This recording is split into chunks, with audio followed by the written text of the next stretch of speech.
రెండు తెలుగు రాష్ట్రాల్లో గ్యాస్ కొరత చాలా దారుణంగా అయితే ఉండబోతుంది ఉంది అని కొన్ని రకాలైనటువంటి వార్తలు వినిపిస్తున్నాయి. దీనికి కారణం ఎవరో తెలుసా? జగన్ గారంట.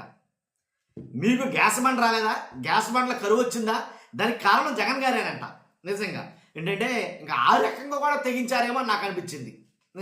ఏం మాట్లాడుతున్నారంటే కనుక ఏది జరిగినా జగన్ గారే.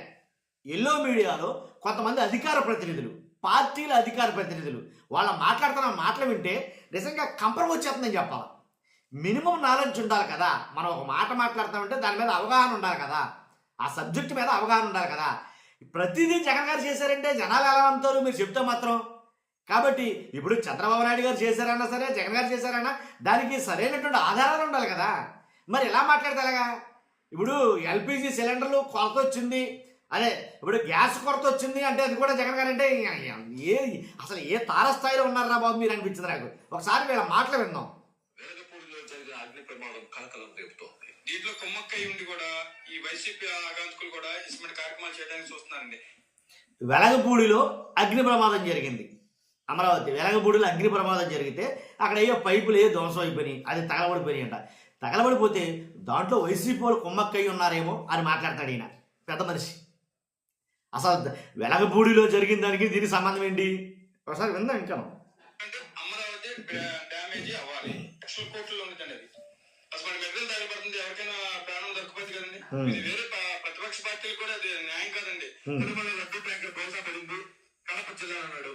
మా అనుమానం కూడా వేసింది, పూణే నుంచి వచ్చే ట్యాంకర్ కడప జిల్లాలో ఎందుకు పడిపోయింది? మీ ఊరు మీ జిల్లానే కదా అది. ఈయన కిరణ్ రాయల్ గారు, ఈయనకి వేరే పేరు పెట్టి పిలుస్తున్నారు. కిరణ్ రాయల్ గారు అని మీకు తెలుసు.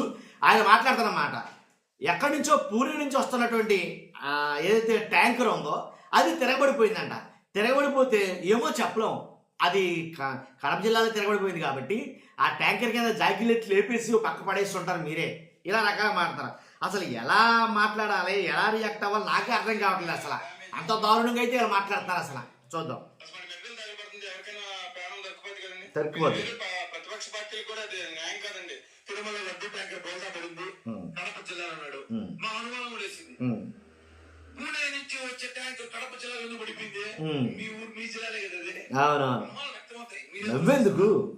మీరేమైనా టైర్లు పంచర్ కింద పెట్టారా? అవన్నీ మాట్లాడాల్సి వస్తాయి. అమరావతిలో ఏదో 4 పైపులు తగలబడ్డాయి, దానికి జగన్ గారి కారణం అంట, కుట్ర అంట. ఆ బూత్ కిట్ ఛానల్లో డిబేట్లు పెట్టారు. అసలు మిమ్మల్ని ఇంట్లో వాళ్ళు కూడా మిమ్మల్ని కంట్రోల్ చేయట్లేదా? లేదంటే మీకు మెడిసిన్ ఏమి లేదని చెప్పి వాళ్ళు కూడా వదిలేశారా? అమరావతిలో ఏముందని తగలబట్టానికి? ఏమన్నా కత్తి తెస్తేనే కదా తగలబట్టానికి.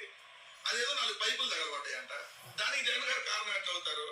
ఇంకో ఆయన ఉన్నాడు, దొండకాయల కామకిరణ్. ఆయన అంటాడు ఇందాపూర్ నుంచి నెయ్యి ట్యాంకర్ వచ్చి కడపలోనే ఎందుకు ఏదైతే బోల్తా పడిందని అడుగుతున్నాడు. అక్కడ ఏమైనా కుట్ర జరిగింది, దాని కింద ఏమైనా పెట్టి జాకీలు ఎత్తే ఏమన్నా దీన్ని తిప్పారేమో అంటున్నాడు. మీ దుంపల దగ్గర మీరంటే అసలు పార్టీలు నడుపుతున్న పార్టీలో ప్రతినిధులుగా ఉన్నారు.